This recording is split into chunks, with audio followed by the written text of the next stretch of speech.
And actually, I watched your last video, your 50 episodes, and you kind of nail what is going to be the vision of the game moving forward.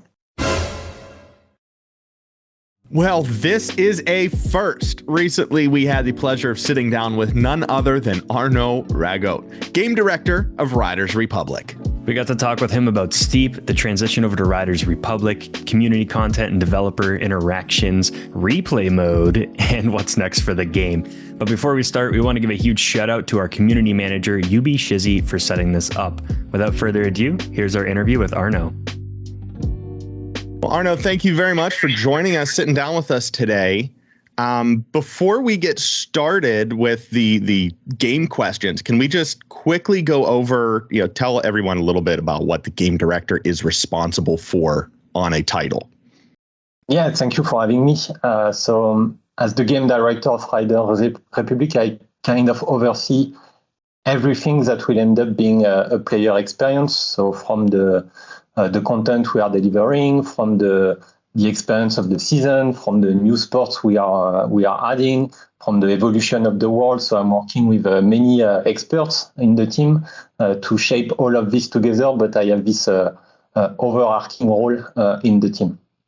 Yeah, no stress at all, right? No.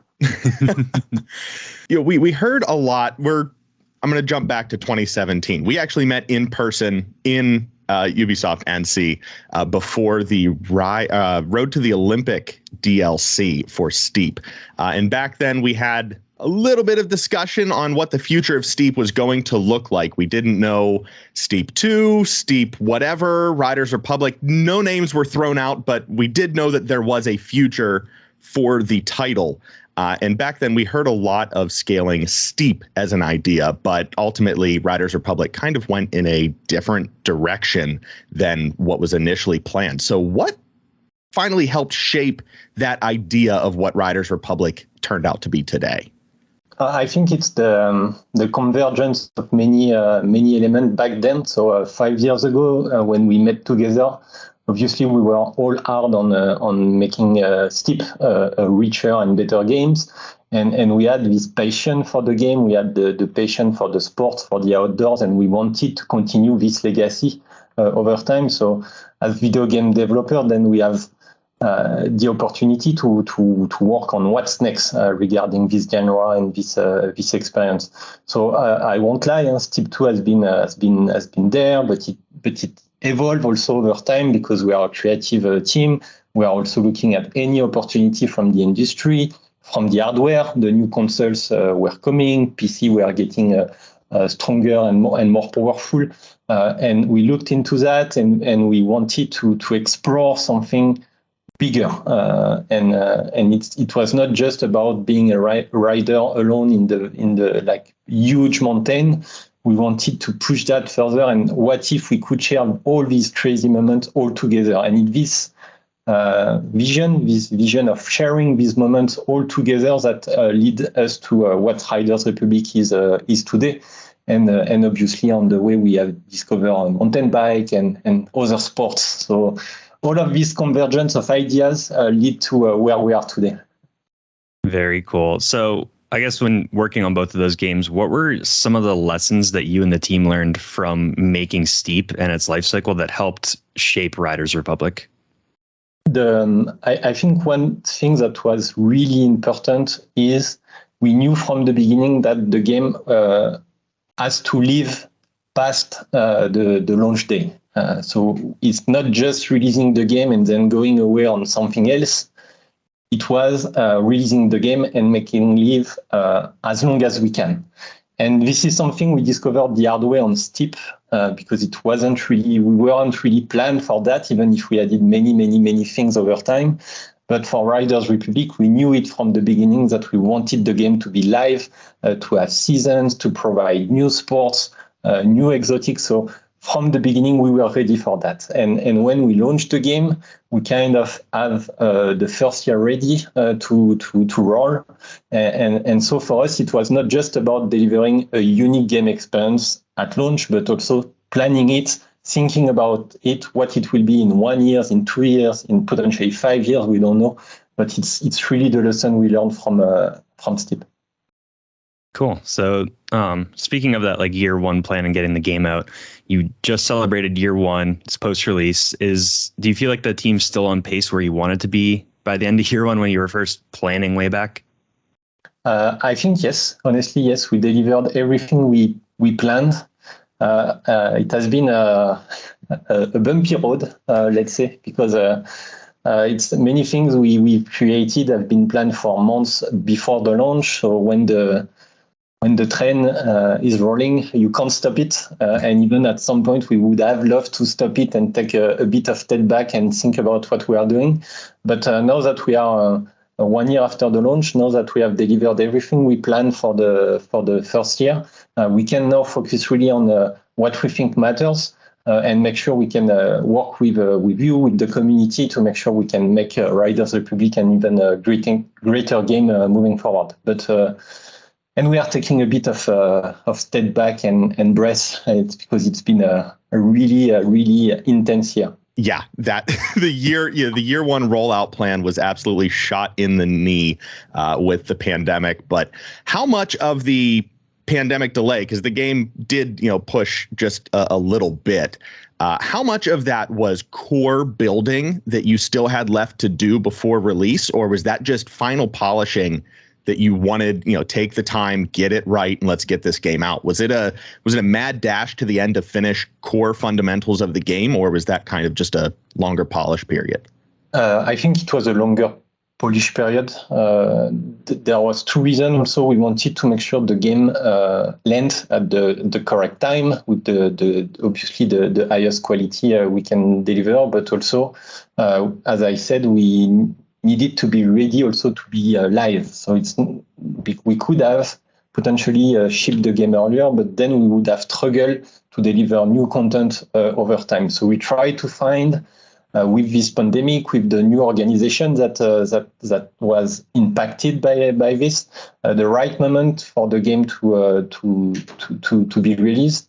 So that explains a bit the different postpone we had down the line. But I think, and we all agree in the team, that it has been for the good of the game, and it set the good foundation to move forward with. Yeah, and we agreed as well. I mean, through the entire process of delayed, postponed, we're going to wait for another release date on the channel here. We were both saying, like, just wait. This is good. This is a good thing. Even though people were really excited to get the game in hand, I think you guys made the right call there. You don't want another botched like pandemic release. A few games. we saw what a rush could do to a video game during that time period. So I think you guys played the right hand there. In that period, what was for you? What was your biggest like aha moment working on Riders Republic? Was it a difficult issue that you guys fixed with something simple, or a problem that you guys were able to solve? There are plenty of small memories. There have been a lot of highs and lows. So maybe I will take it quite personally. I'll be honest, the moment. So I don't know what it has been in the US, but in France, the lockdown kind of arrived from one day to another. And I was sitting at my desk at home with no way to access my file on my computer at the office. So forth. It was like, okay, how are we going to make this happen? So it's been kind of weird for some times. But I think we reinvented so many things so fast, from technology speaking, from organization, from also team building. It was really hard to work with human beings when you are remote, and the core of our job is really to work with hand in hand with people. So we reinvent that super fast. So and for the good, because right now everything we defined during this period is still what we are doing now, and it has been even if it has been bad for the humanity at large, it has been good for our process and for the industry, for us at least. Yeah, good and bad with the pandemic for sure. Is the team happy to be back together? I mean, that's obviously, I'm assuming that's going to be a yes. But the work process, was it super difficult to come back to the office and start working again like normal? Yes, it was hard because we went from 100% of the team on site to only half or some. It depends on the day, so you have to be flexible with and respecting that some people who want to stay at home. So there is no meeting anymore, no physical meeting anymore. And it's to be honest, my life before was 8 hours of meeting every day. And now it's not that at all. So I'm not missing this at all. It's way better. But it's clearly one of the changes you see. So you meet people when you are taking a break or coffee or for lunch, but you don't meet people in meeting room anymore. And it's different way to do things. Yeah. Yeah, man. I remember that meeting schedule when we were in the studio. We saw you for, I think it was like 10 minutes and you were like, okay, see ya. Bye. You had to go to, 4 other meetings before the end of the day. Is that something too that helps with, with working with a lot more studios now in this game compared to Steep, where, they think there's like 10 support studios around on Riders Republic. So now that it's not the old way of working meetings, like we got forced into working on the computer, but does that make it easier to work with studios around the world? Yeah, definitely, because the whole infrastructure, the tools, the technology evolves so fast, so that working with someone 10 meters away from your desk or 1,000 kilometers away, it's seamless. So definitely it helps dramatically. Yes. Cool. This is another one that might be a personal moment in the game, but what is something small in the game that you can point to and know that you directly had an impact on that? So, and something that the players can see and know maybe that you worked on. I don't know if your role is too high for like those little decisions. No, it is. But I don't know if I should say that because maybe people hate this part of the game. But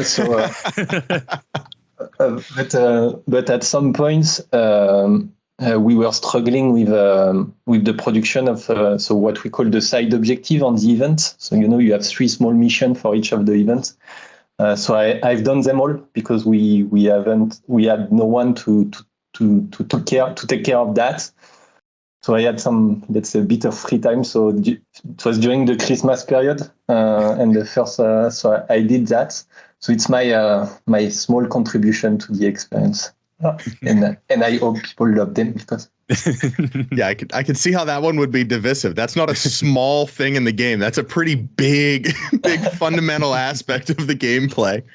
No, you executed it perfectly. And along that same route, you were coming up with all of these different objectives for so many different styles of riders. I'm sure that had to be difficult thinking, there are racers, there are completionists that want to get to 100 on the game. There are explorers, creators, just casual people that are in there for the multiplayer experience. How do you find a healthy balance, not only for the objectives, but just in the overall gameplay for all of those categories of riders at once? And how do you prioritize the aspects of gameplay in that sense? It's a really good question because it's still hard to balance, to be honest. And there is something really hard in the creation of video games is that for more than 4 years, you don't know who will play your game. So you are guessing. You have some kind of you think about what could be your players and you design for them, but then you release the game and you realize that your players are maybe totally different. So you have to change course or adjust. But when it comes to the production of the game, I'll be honest, we have all the Steep community, so we knew that this community would at some point come to Riders Republic, so it was a starting point for us. But we wanted also to welcome more, I won't say casual, but maybe players that are not really into sports in a hardcore way, but just want to chill and enjoy moments with their friends. So these friendship moments, it was also one of the strong type of player we wanted to create. So we kind of balance with these 2 visions in mind, and then we adjust as we move forward and we discover who are really our players. But there are still things that we haven't expected. Is there a certain category now, looking back, that the devs are seeing like, oh, there are more of this kind of rider? Like, are the proportions kind of what you predicted, or what is the data showing right now on your end? Like, what kind of riders are in the game? What's the majority of the gameplay? I think we guessed kind of right in terms of who are the players, but we maybe were wrong in terms of the balance. So definitely we have a lot of let's say sport enthusiast type of solo players really into consuming the content, playing the sport in the open world, etc. A bit less for the friends and social player playing the game together and sharing a really fun and cool moment together. But still, these players are here, and we are still working for them. And then we discover some aliens, like the really, really hardcore players, the tech lines, executors, etc. They were it wasn't expected. So, and we are amazed to see what these players can do in the game.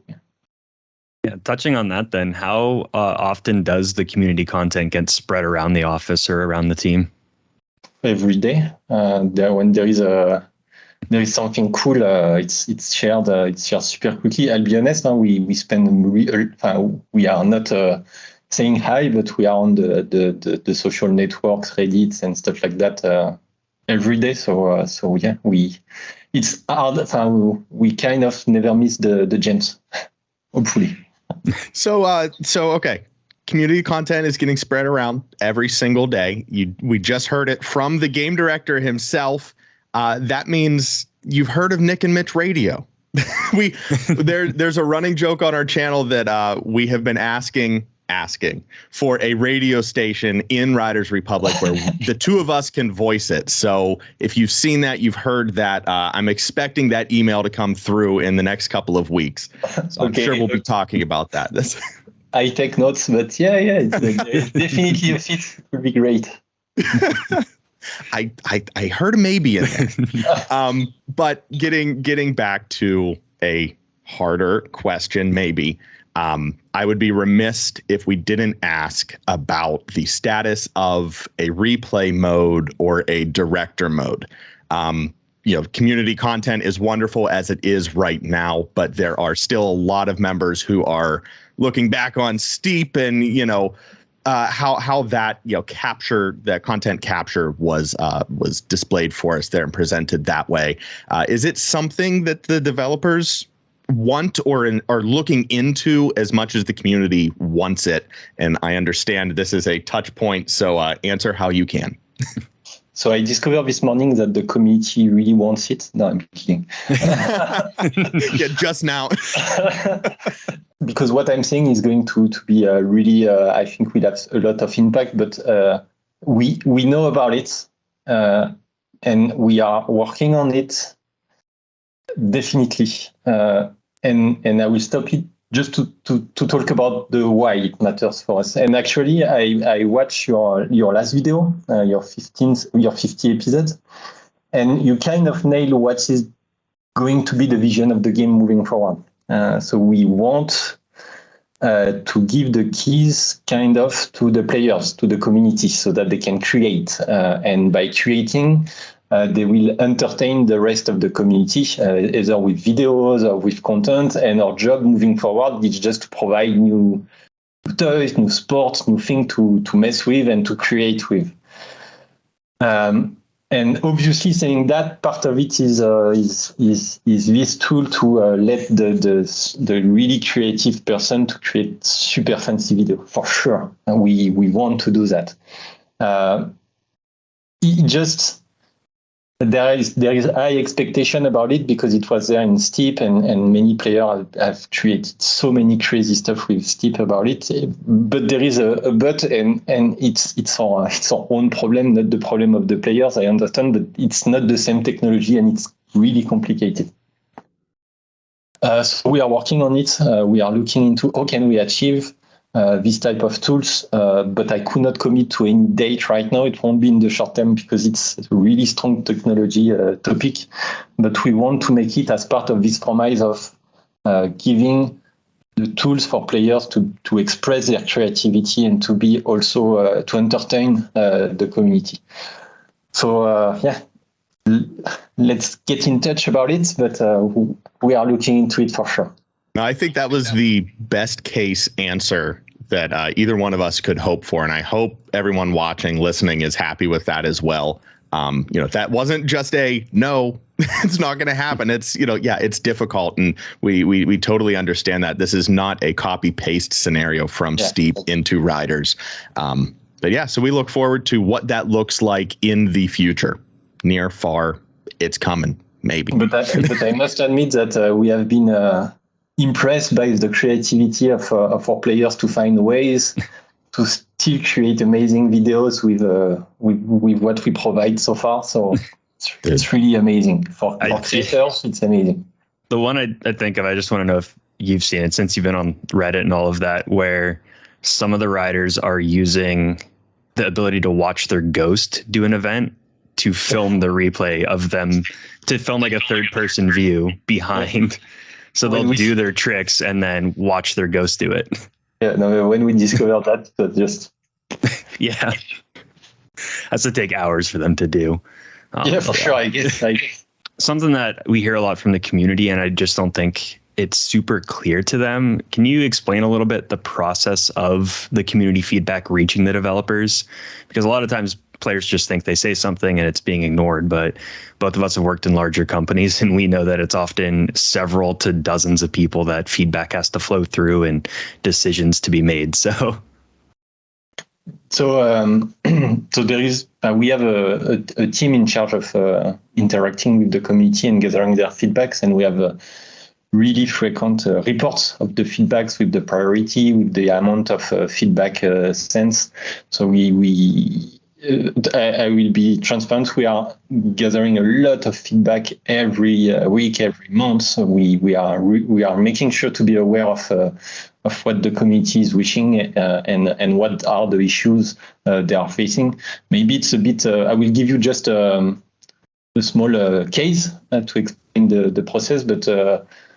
So like for the Halloween event, we released the cartoon shading stuff, and we were hoping for a really cool moment for the community, and it turned out not really. But anyway, so we get the feedback 3 to 4 hours after, and we were we developed the plan to switch it off as soon as we can. So we are really always live with the community feedbacks, and whenever we can act, we do. Whenever there is an issue that we can fix instantly, we fix it. So sometimes it could be in an hour, and sometimes it could take several months because it's a huge development. But we are definitely listening to all feedbacks. Then we have a process, obviously, to make sure we are targeting the right priorities. But be sure that whenever the feedback is shared, at some point it comes to us. And also because, as I said, we spend some times of our day watching the social network. So even a single post, sometimes we take action because we know that we can fix it immediately. And just for the record, I did love the Halloween cell shading. That was, I thought it was a very cool feature, but yeah, I guess we're in the minority there.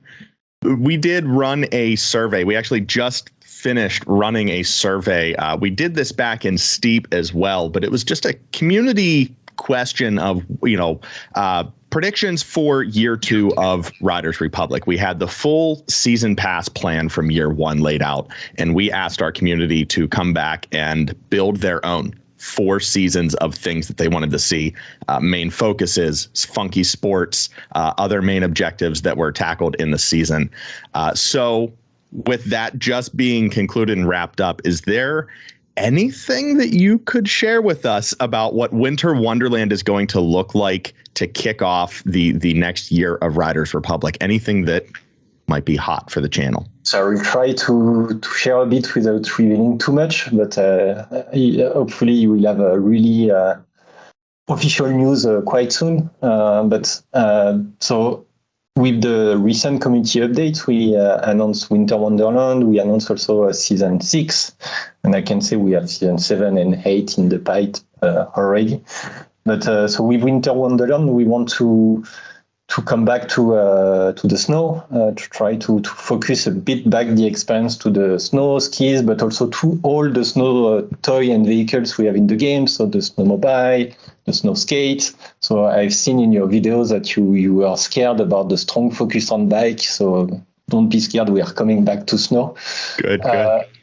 So we are trying to start with this idea of, okay, so how can we do some celebration around snow? So you will see that there are plenty of cool surprise with some unexpected partnership and some more expected partnerships. So we are trying to build a program of unique weeks for the community to enjoy, with a strong focus on bringing back the players to the snow slopes. So are there going to be any Winterfest elements? Can we expect an Easter egg from Steep? Mitch and I are really, really wanting to see one thing from Winterfest in there. Wasn't sure if that was discussed at all, but it. No, I'm sorry. There is one Easter egg. I don't know if you ever spotted it in one of the video of the game, but no, won't be a Winterfest. We haven't had the time to come back to it. Sorry. Darn. No, well, had to ask. This isn't related too much to the game unless you want it to be, but question I always love to ask: what is a project that you are most proud of working on, and why? I know our favorite videos we've ever made are not the most successful or the most popular. There's just like something personal reason why we really like it. It's a good question. Let me think about it.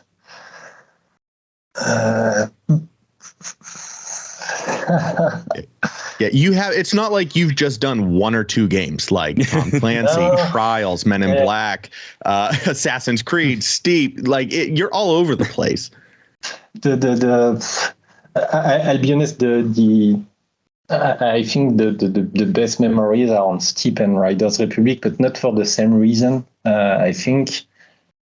So obviously Steep was a passion project. We were a really small team. We have a huge change ahead of us, bringing back a genre onto the market, innovating on it. And it was like a really small team, so kind of a family. So when we were all together at E3, revealing the game, it has been one of the biggest moments of my life, I'll be honest. But then on Riders, it was... it's maybe not perceived, but we innovated so much. We bring so many crazy technical features to the game, and it was such a challenge to put this together. So it's not the same type of feeling, but it's the sense of achievement of being able to put this game together that I remember. But I'll be honest, all of this. It's concluded when we are on Twitter or on Reddit and we see a post that we realize that we kind of touch a bit the life of someone because he had a really cool time or he shared a cool memory with his or her kids, and this is what matters in the end. So whatever we do, whatever the success we have, at least for me, knowing that I can. Contribute to the happiness of people in the world. Yeah, it's cool. So yeah, that's my take on this. No, I remember that E3, me and Nick and one of our third friends, we were watching a lot of the conferences together. And when we saw the trailer for Steep, Nick and I were screaming and freaking out. And our other friend wasn't at all. He's not into sports, but we were freaking out in that moment. We're registered for the beta, and we're just so excited that a game like this made it to the market, and then what it's become for us and for the game. Yeah. I was just gonna say as well, we are those people that the games have touched us as well. Specifically Steep, with everything dealing with the community members and the the Steep Yeti Society. I forgot how to speak, but being a part of Yeti Society, getting kind of that back, behind the scenes look, coming out to the studio, doing everything with Road to the Olympics, going to Poland, shoutcasting that tournament. Now Mitch and I are both in professional roles because of what your games have allowed us to do. So Steep and Riders Republic have opened up career opportunities for the two of us. So this is more than just a hobby. This is more than just, it makes me feel good when I play it. It's the game is essentially paying our paychecks now, which is wonderful to look back, just 5 years and see that kind of progression as well. Cool. That's cool. Really cool to hear. It's really, it's really what I love hearing, to be honest. And I'll throw one more in the mix here. So I know back in the days of Steep, when we visited the studio, the dev team was very focused on being one with the mountain. It was a passion project. For those of you who don't know, Ubisoft Annecy is located in the French Alps. It is beautiful, picturesque for a studio to be creating an adventure sports game in the mountains. And I know that the dev team was keen on taking ski trips up in the Alps during the production of Steep. So my question now is, are you still taking ski trips, or are you now supplementing with mountain bike trips in the warmer months? And how are you on a bike? So I think I'm better on ski than on bike, but still, it's kind of Lotier. We had these moments. We had this moment with the team where I remember we've been. So it was kind of a crazy day where we have a truck and we filled it with plenty of bikes to try to feel the difference between the different bikes. So we have super expensive bike and really crappy bike.